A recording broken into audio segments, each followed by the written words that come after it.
Então, é com essas palavras iniciais, que depois eu vou passar a tarde com todos os senhores e senhoras, que eu queria também aproveitar esse momento para agradecer muitíssimo a Marta Beltrame por abrir o CEAF com tanto carinho para a gente poder organizar esse evento com essa estrutura maravilhosa que a gente tem. Queria também agradecer ao Daniel Martini, representando aqui a nossa administração superior, e passar de imediato a palavra para o secretário Günther Axt, cujo currículo é muito vasto, então eu vou abreviar aqui um pouquinho, né? Dizendo apenas que então é nosso secretário municipal da Cultura de Porto Alegre, ele é historiador, ele é mestre e doutor em História Social, mestre pela Universidade Federal do Rio Grande do Sul, doutor em História Social pela Universidade de São Paulo, e desenvolveu pós-doutorado junto ao Centro de Pesquisa e Documentação da Fundação Getúlio Vargas, foi professor visitante de diversas universidades internacionais, então ele tem uma vasta experiência, e como o nosso tempo é muito precioso para aproveitar, o Günther, eu queria então te passar a palavra, desde logo, com muita gratidão pela tua participação conosco hoje. É um presente para nós contar contigo, secretário. É um prazer estar aqui com vocês hoje. Meu abraço ao doutor Daniel, à doutora Marta, à desembargadora Inês, a todos os membros da mesa que nos acompanham aqui, e, enfim, aos internautas que estão acompanhando já a nossa fala e os outros que verão este vídeo mais tarde. É uma grande satisfação para mim estar aqui, bom, certamente como secretário da Cultura de Porto Alegre, mas antes como historiador, e como indivíduo eu fico muito satisfeito de poder compartilhar esse espaço, em razão da minha trajetória pessoal, que está bastante ligada também ao Ministério Público em alguns momentos. Vocês sabem que, num determinado momento da minha trajetória, eu ajudei a escrever um pouco a história da instituição, que me trouxe assim, grandes alegrias, e estive, doutora Marta, doutora Nelise, doutor Daniel, durante um período, como um dos historiadores responsáveis pelo trabalho desenvolvido no Memorial do Ministério Público, que é aquele prédio maravilhoso que fica junto à Praça da Matriz, onde funcionou no passado a sede do governo provisório, a sede provisória do governo do estado do Rio Grande do Sul. Foi ali, de fato, que os presidentes Júlio de Castilhos e Borges de Medeiros, foi dali, de fato, que eles governaram o estado do Rio Grande, porque o governo apenas se transferiu para o Palácio Piratini nos anos 20, quando o prédio foi efetivamente inaugurado. Então, eu acho que é um marco do patrimônio da cidade, é um marco da agenda cultural da cidade de Porto Alegre, o memorial do Ministério Público. Enfim, convivi com pessoas queridíssimas durante aquele período, dirigido pelo procurador Ricardo Zelig, que é um membro do Ministério Público, um grande descortino, e um querido amigo, grande descortino para a gestão cultural. Foi um período em que eu aprendi muito. Então, quero realmente deixar o meu abraço a vocês, e sou muito grato a toda a experiência acumulada, enfim, nesses anos de trabalho junto com o Ministério Público.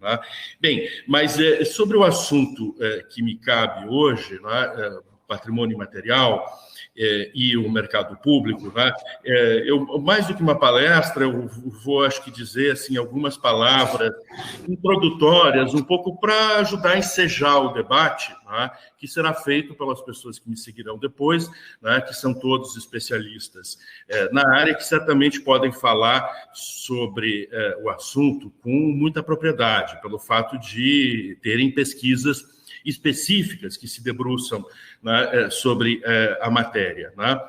Então, em linhas gerais, também peço desculpas por não permanecer até o final da mesa, doutora Nelise, doutora Marta, mas eu terei um evento no Paço Municipal, convocado pelo prefeito, que tem também relação, quer dizer, com os investimentos que nós vamos fazer na política cultural do município. Então, realmente, a minha presença lá no Paço será necessária mais tarde. Eu quero dizer, doutor Daniel, que as suas palavras iniciais, tá, me sensibilizam muito. Tá? Eu acho que o Ministério Público, e eu tenho sentido isso ao longo da minha trajetória como historiador e como gestor cultural, que o Ministério Público tem sido, né, um dos mais importantes atores e parceiros, né, dos profissionais que militam na área do patrimônio. Tá? Esta secretaria entende, né, que uma política cultural sólida, consistente, duradoura, né, e que possa ser eficaz, tá, ao entorno comunitário pelo qual ela é responsável, né, só funciona se a sua base, né, repousar sobre os pilares da política para o patrimônio histórico e cultural. Né? Quer dizer, toda a política pública da cultura precisa se alicerçar na política do patrimônio. Né? Então, eu acho que é um grande desafio, né, que nós temos nesta gestão, de modernizar, né, alguns instrumentos que nós tínhamos aqui, requalificá-los, tá, e reprogramar, né, uma política de patrimônio que seja duradoura e que tenha sustentabilidade. Tá? Esse não é um desafio pequeno, porque, enfim, quer dizer, a gente recebeu, sim, um passivo importante nessa secretaria, que é diverso, quer dizer, que vai desde prédios, né, que estavam há muito tempo sem investimento, né, até a necessidade de reconfiguração, de reconstituição de um sistema, né, de financiamento à cultura na cidade de Porto Alegre. Né. Eu tenho dito em algumas oportunidades, tá, essa secretaria no passado já contou com 1% do orçamento do município de Porto Alegre, né, o que então montava mais ou menos 100 milhões de reais. Tá. O recurso que nós recebemos, né, orçamentário, da gestão anterior é 18 milhões. Então, vejam que há uma diferença importante, significativa. Né? E isso é preciso reconstituir, recompor, remontar. Né? Um dos aspectos importantes, né, quer dizer, do orçamento para a cultura é, sem dúvida nenhuma, aquilo que nós chamamos de fomento direto. Tá? Há também o orçamento, há o fomento indireto, há as parcerias, há os recursos que vêm externos de fora, tais como emendas parlamentares. Então, eu estava dizendo o seguinte, que quando a gente fala sobre o fomento direto, tá? Justamente estamos falando sobre fundos que ajudam a financiar a cultura. Tá? E aí, na perspectiva do patrimônio histórico e cultural, tá? Porto Alegre tem um dos instrumentos mais antigos e tradicionais do Brasil nessa área, que é o FUNPAC, criado em 1977. Tá? Então, um dos desafios que nós temos é de fortalecer este fundo, tá? De garantir que ele realmente possa, né, funcionar em benefício da política de preservação do patrimônio histórico e cultural da cidade de Porto Alegre. Tá? E queria dizer que uma das excelentes notícias que nós temos para o setor, para o segmento, já nesses primeiros meses da gestão, né, é uma liberação, né, quer dizer, do saldo do extinto Fundo Monumenta, né, que estava, enfim, quer dizer, de alguma forma guardado no novo fundo de reaparelhamento do município, que foi criado na gestão anterior, por lei, em 2019. Tá? Então, assim, essa gestão, ela concordou que esses recursos sejam liberados e possam ser investidos, tá, na preservação do patrimônio histórico. Então, parte desse recurso, tá, que no momento monta 12 milhões e meio de reais, então, portanto, é uma soma de um valor apreciável, né, parte desse recurso, né, será investida por solicitação do prefeito Melo, né, é uma construção, enfim, conjunta da Secretaria da Cultura, da Secretaria de Parcerias, enfim, do governo, tá, junto com o secretário Schirmer, da Secretaria de Planejamento, enfim, parte desse recurso será investido, tá, na reforma do mercado público. né? O mercado público é, sem dúvida nenhuma, tá, é uma das prioridades desse governo, né? O prefeito Sebastião Melo deseja, né, no espaço de tempo mais curto possível,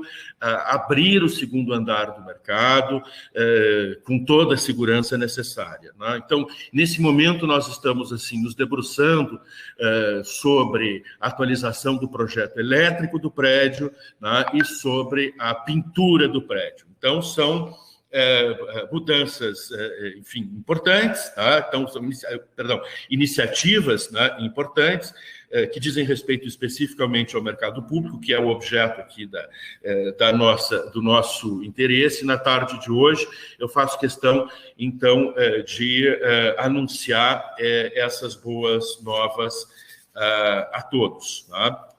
Então, a gente está discutindo também, para que vocês tenham uma ideia, já os elevadores, tá? Então, são temas que estão, tá, em debate, que dizem respeito ao nosso querido mercado público, que é, sem dúvida nenhuma, tá, o coração, acho que junto talvez com a usina do gasômetro, formam os dois corações de Porto Alegre, tá?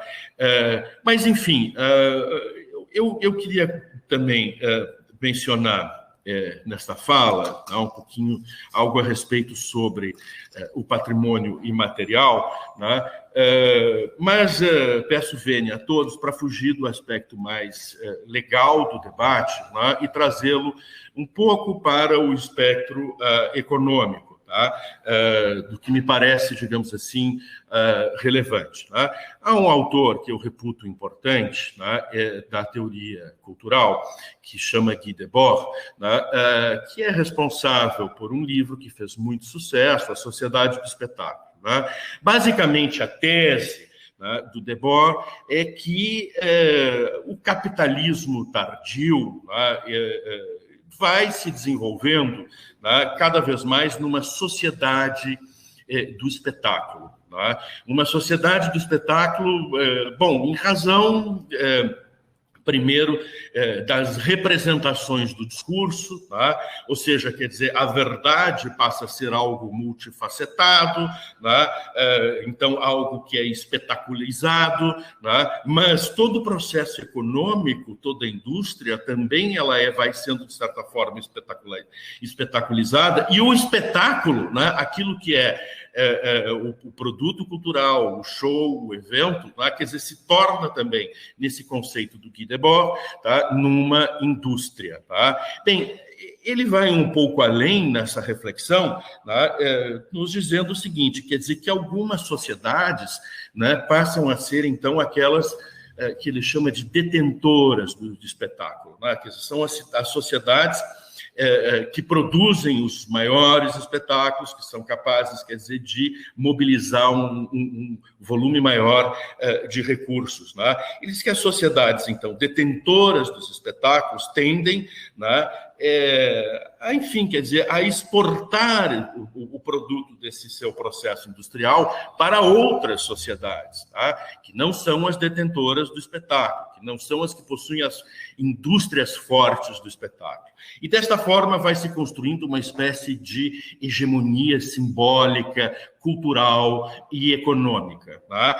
Para que vocês tenham uma ideia, assim, traduzindo isto na prática, quer dizer, o que funciona esta hegemonia cultural e essa sociedade do espetáculo, alguns exemplos práticos. Quando se trouxe as Olimpíadas para o Brasil, né, eu acho que foi um dos prefeitos do Rio de Janeiro, mas alguém teve a ideia, por exemplo, de fazer as aberturas das Olimpíadas com a Madonna, né? O que a Madonna tem a ver necessariamente com a cultura brasileira, por exemplo? Que é tão pujante, né, em termos artísticos, culturais, né, e especialmente na música. Tá? Bom, nada, a Madonna tem pouco a ver com o Brasil. Na época ela vinha ao Brasil porque ela tinha um namorado no Brasil. Né?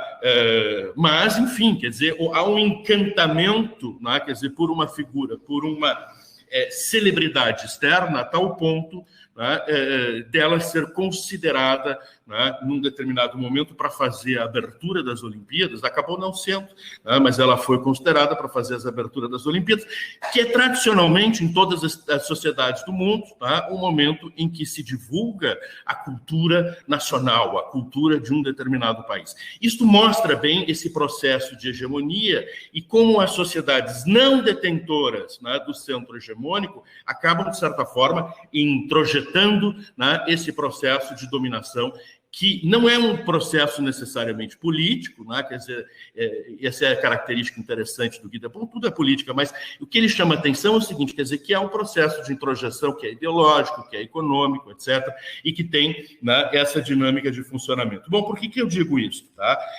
Tem isso... Gente, há muitos exemplos nesse sentido. Tá? Lembro quando a Beyoncé esteve no Brasil, né, e fez alguns comentários desairosos sobre subir em cima de um caminhão, né, no meio de uma rua, enfim, quer dizer, ela estava se referindo com uma pessoa, enfim, desconhecida, estava se referindo a Ivete Sangalo, e o caminhão era simplesmente um trio elétrico. Quer dizer, uma das manifestações mais magníficas, tá, da cultura brasileira, que é o Carnaval de Salvador. Tá? Sou muito mais, tá, Ivete Sangalo do que a Beyoncé, não por uma questão até nacionalista, mas até, né,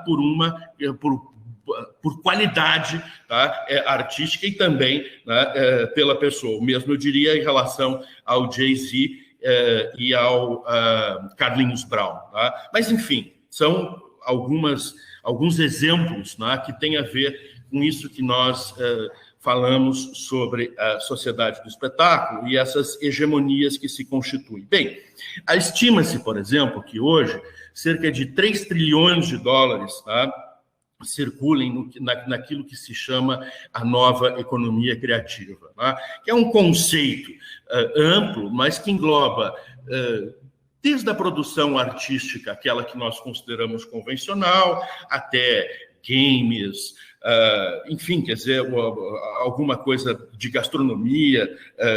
O universo da economia criativa é bastante amplo, né? Mas envolve muitos recursos. Tá? No Brasil, estima-se, isso antes da pandemia, evidentemente, que 2,5% do PIB nacional, né, funcione, quer dizer, seja devido a esta dinâmica da economia criativa. Estamos falando aqui de mais ou menos 5 milhões de pessoas, tá, envolvidas no processo da economia criativa no Brasil. E de um setor, tá, que cresce bem mais, né, do que outros setores da economia. Tá? Estima-se que essa economia criativa no Brasil possa crescer, tá, até 6% ao ano, que é um crescimento bastante elevado. No mundo inteiro, o setor da economia criativa cresce acima da média mundial. Tá? Então, é um setor em expansão. Portanto, quando a gente fala de sociedade do espetáculo, nós estamos falando, sim, de geração de renda, tá? Sim, de inclusão social, tá? E sim, de riquezas. Tá? E é muito importante ter isto em mente. Tá? A gente sabe, quer dizer, que em razão da pandemia e de outros aspectos, quer dizer, que vieram depois, esse sistema um pouco no Brasil está, né, mais desorganizado, né? Quer dizer, ele se desorganizou um pouco nos últimos anos. Mas nós estamos aqui falando, né, enfim, quer dizer, daquilo que é efetivamente o nosso futuro. Né? Vejam, se trazemos essa questão para a cidade de Porto Alegre. Porto Alegre já foi uma das locomotivas industriais do Brasil. Né? Em 1906, o PIB de Porto Alegre, na área industrial, era equivalente ao de São Paulo. A diferença entre as duas cidades começa a ser apontada pelos censos de 1911. Tá? Nos anos 30, Porto Alegre era considerado um dos grandes polos industriais do Brasil. Tá? Bem, a cidade deixou de ser um centro industrial, tá? E não voltará a sê-lo. Tá? Então, o que é Porto Alegre se ela não é um centro industrial, tá? E também não é um centro, digamos assim, ligado ao agronegócio, porque, afinal de contas, é uma grande cidade. Tá?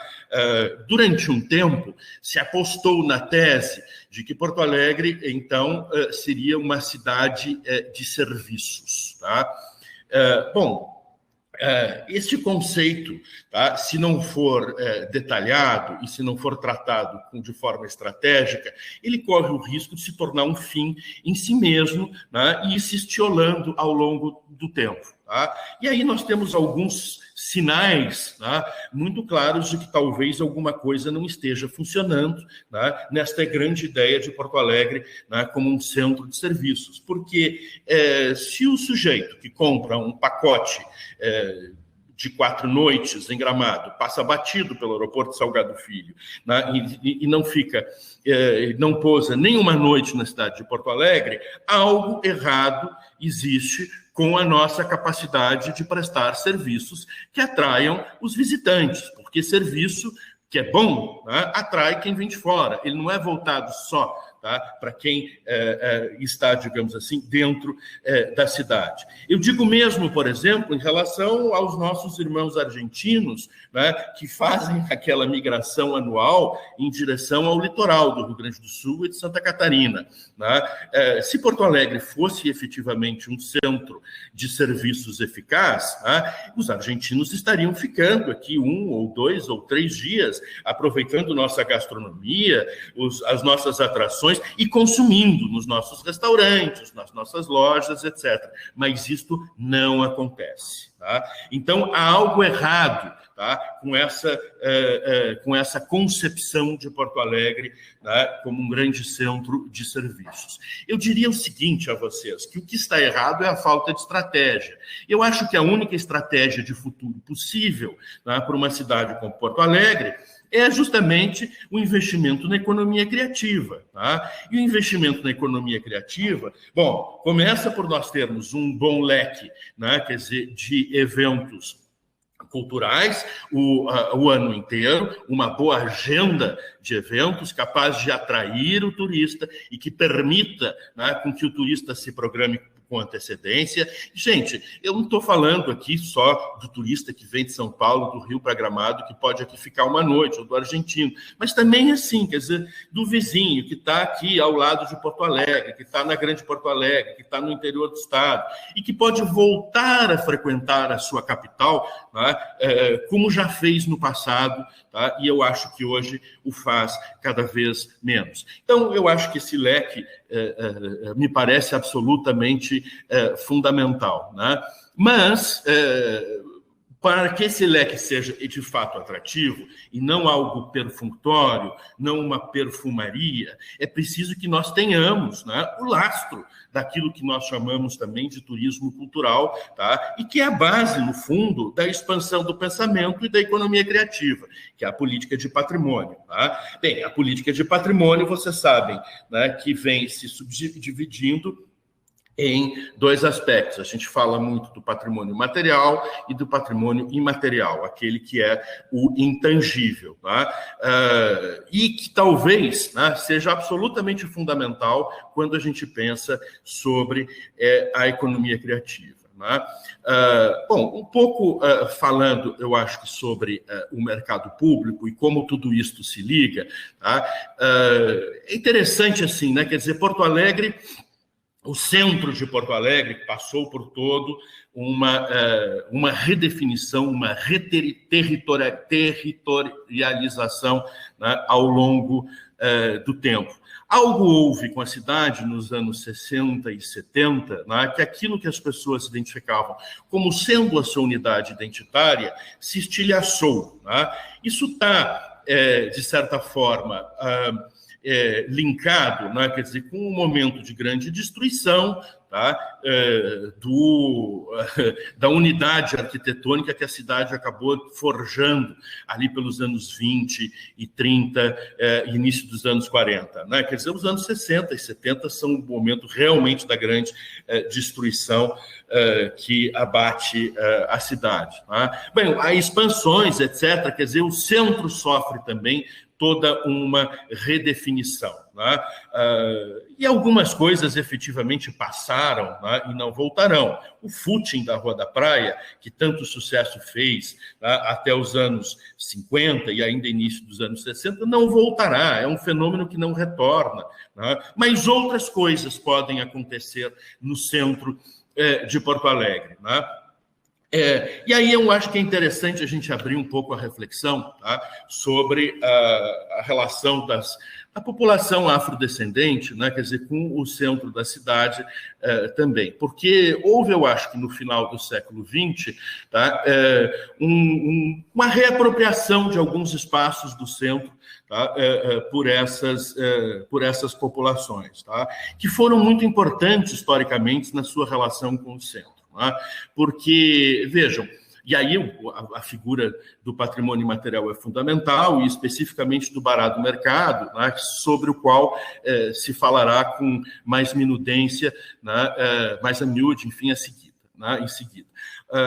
O mercado público, né, vocês sabem, é um projeto de 1861, inaugurado em outubro de 1869, né, num formato diferente do que hoje nós conhecemos, porque ele tinha apenas o andar térreo, né, e, enfim, quer dizer, os torreões nas pontas, e o interior era, na verdade, um pátio, né? Dizem que tinha, inclusive, alguma vegetação ali, era uma espécie de praça de serviço e um local de frequência. Bem,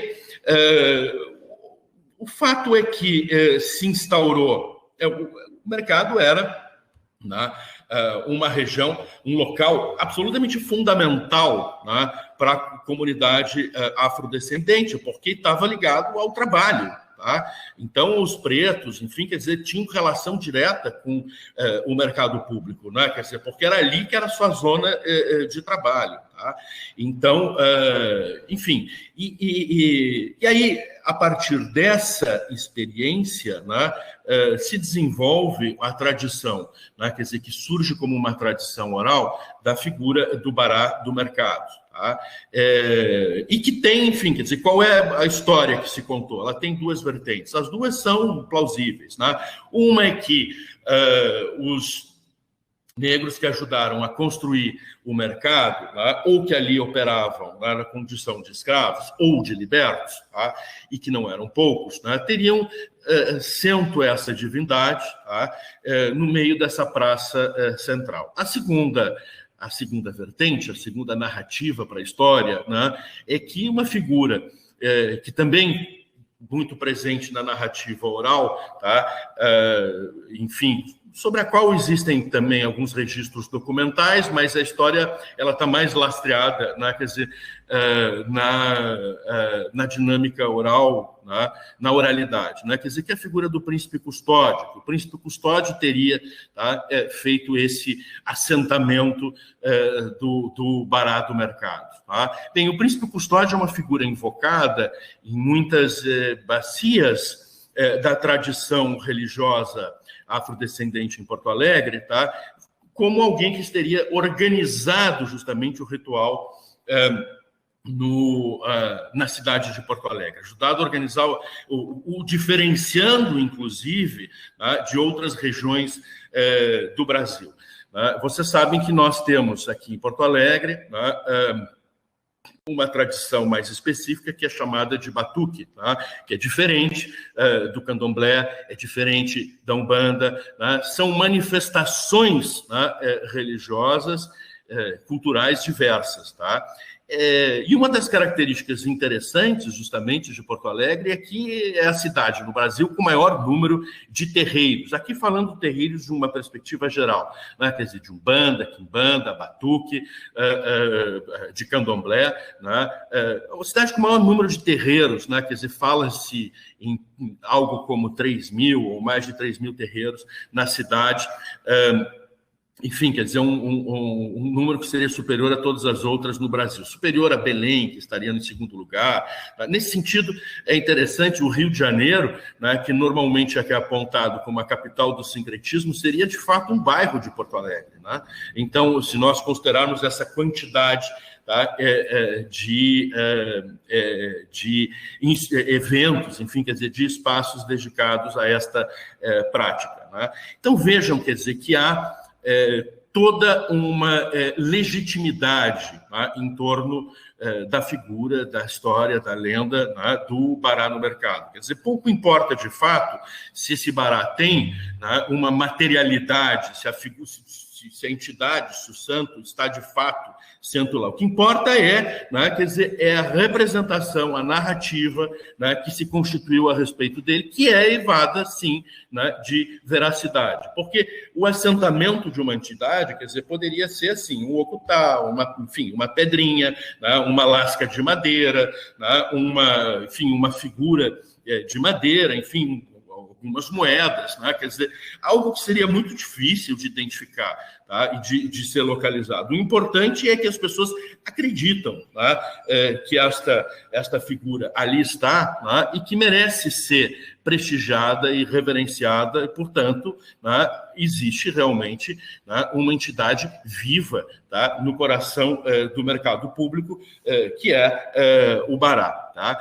E aqui também, assim, quer dizer, algumas observações sobre a economia da cultura, sobre a economia criativa, tá? que nos relacionam com o Bará do mercado. Uma pesquisa recente sobre o acesso à cultura nas capitais do Brasil, tá? Dá alguns dados sobre gênero, sobre etnia, tá? Que podem talvez ser interessantes de ser invocados aqui. Tá? Um deles é que os pretos, os pardos, né, vão a uma variedade maior, né, de eventos culturais do que os brancos. Tá? Isto é um dado, digamos assim, muito interessante dessa pesquisa de acessibilidade, tá, à cultura. É claro, quer dizer, que esta acessibilidade ela está limitada por uma questão de renda. Tá? O Fernando Henrique Cardoso falou na sua tese de doutorado que a pobreza no Brasil, né, tinha cor, né, e que esta cor, né, era a cor preta, né, de muitas favelas, etc. Tá? Então, é claro, né, também que essa limitação tem a ver, tá, de acesso com a questão de formação. Né? Por exemplo, a atividade menos frequentada, né, pelos pretos e pardos, tá, é considerada a música clássica, né? O que para todo gestor da cultura, né, desperta um alarme. É preciso desenvolver, tá, políticas públicas na música clássica que sejam mais inclusivas, tá, levando em consideração a questão social e também étnica. Tá? Mas, enfim, quer dizer, aonde, né, os pretos e os pardos estariam presentes quando se sinaliza, tá, esta maior frequência, tá, aos eventos culturais. Tá? Bom, as festas populares, por exemplo. Tá? E muitas manifestações musicais, como o samba, o funk, o gospel. Tá? Então, no extremo oposto, tá, nós teríamos, por exemplo, o cinema, o teatro, a música clássica, tá, o rock, e até, de certa forma, a MPB, tá, como manifestações que seriam mais brancas do que pretas ou pardas. Tá? Então, de qualquer forma, a conclusão dessa pesquisa, tá, é que os pretos e pardos se interessam mais, né, por fazer cultura em geral. Tá? Pesquisas sempre são assim, quer dizer, esses valores genéricos. Tá? E aí, trazendo a questão para a dinâmica religiosa, tá? Então, isso é importante, porque a figura do Bará do mercado está ligada a uma dinâmica que é étnica e que é religiosa. Tá? Então, trazendo isso para a dinâmica religiosa, Porto Alegre tem uma outra especificidade, que tem a ver com o que eu dizia há pouco, que é a quantidade de pessoas, né, que se declaram membros, né, da matriz africana, quer dizer, que chega até a 10%. Tá? Da população. Né? Quer dizer, vejo que o contraste com Salvador, por exemplo, é evidente, porque lá essa autodeclaração ela estaria em torno de 2% ou 3%. Tá? Então, há muitos aspectos que ajudam a explicar isso. Né? Quer dizer, bom, claro, né, em Salvador é enorme simbiose, tá, entre o sincretismo entre o catolicismo e a matriz africana. Tá? Então, e em Porto Alegre, algo aconteceu de fato, tá, que há uma identidade, né, quer dizer, que é mais organizada, que é poderosamente sincrética, né, mas que se identifica também como algo específico. Há também uma dinâmica específica do funcionamento das religiões do candomblé e do batuque. Né? No candomblé, as casas, em Salvador, isso é muito evidente, conseguem estabelecer, né, uma herança, uma descendência administrativa. Né? Esses tempos eu tive visitando o Gantuá, né, conversando com Mãe Carmen, que é uma querida, né? Enfim, quer dizer, a Mãe Carmen sucedeu uma menininha, né, e alguém vai sucedê-la no Gantuá, e o Gantuá vai continuar lá. Né? Aqui em Porto Alegre, no Rio Grande do Sul, algo diferente acontece, quer dizer, quando se perde um pai de santo, há uma espécie de estilhaçamento, tá, entre os filhos de santo, tá, e cada um cria o seu espaço. Tá? Então, as coisas são interessantemente mais dinâmicas nesse aspecto aqui na cidade. Isso talvez ajude a explicar, tá, esta quantidade de espaços. Eu já estou concluindo, porque, enfim, o meu tempo também se escoa, tá?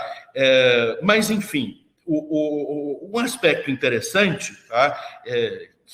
Também um dado que é interessante é justamente o seguinte, quer dizer que das pessoas que se declaram religiosas, tá, 70% dos espíritas, tá, e dos praticantes das matrizes afrodescendentes, tá, dizem frequentar atividades culturais, certo?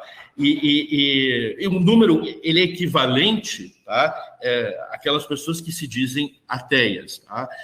O número cai bastante para 50%, 60% quando nós estamos nas pessoas que se identificam com outras manifestações religiosas. O que eu quero dizer com tudo isso é o seguinte, tá?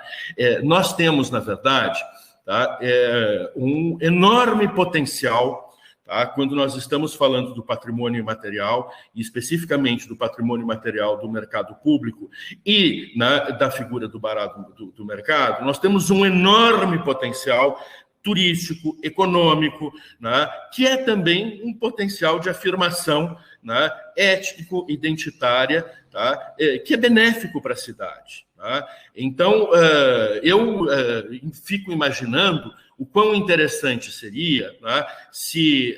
acho que foi um grande avanço se reconhecer a existência, inclusive material, do barato do mercado. Hoje ele está sinalizado, né, então, no coração do mercado, e as pessoas se sentem à vontade de passar ali e jogar suas moedas, etc., né, e de fazer...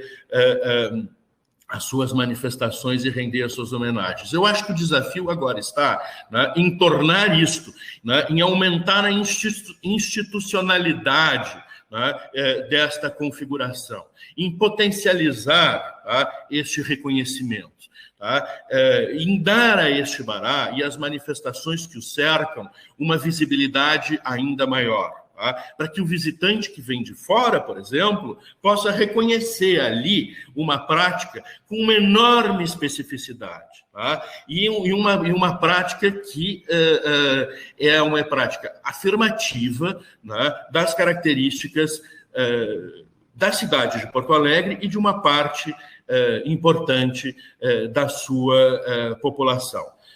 Então, eu acho assim que é um patrimônio lindíssimo, né, que precisa, sim, né, ser protegido, fortalecido, né, potencializado e trabalhado, tá, em todas as suas interfaces sociais, na sua interface social, cultural, religiosa e também a econômica, porque eu acho que, né, toda a dinâmica em torno da figura do barato do mercado, tá, é também, né, um traço que atrai os visitantes e pode ajudar a gerar renda e fazer parte do calendário turístico da cidade.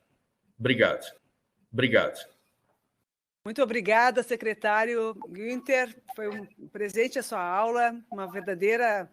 ensinamento assim, sobre esses aspectos do patrimônio cultural imaterial, destacando a importância do barato do mercado, que já foi registrado, e dando também toda uma introdução para que a gente possa avançar na nossa tarde de hoje com o tema do registro de bens culturais imateriais, ou seja, as outras práticas, os outros saberes que estão também associados ao patrimônio edificado.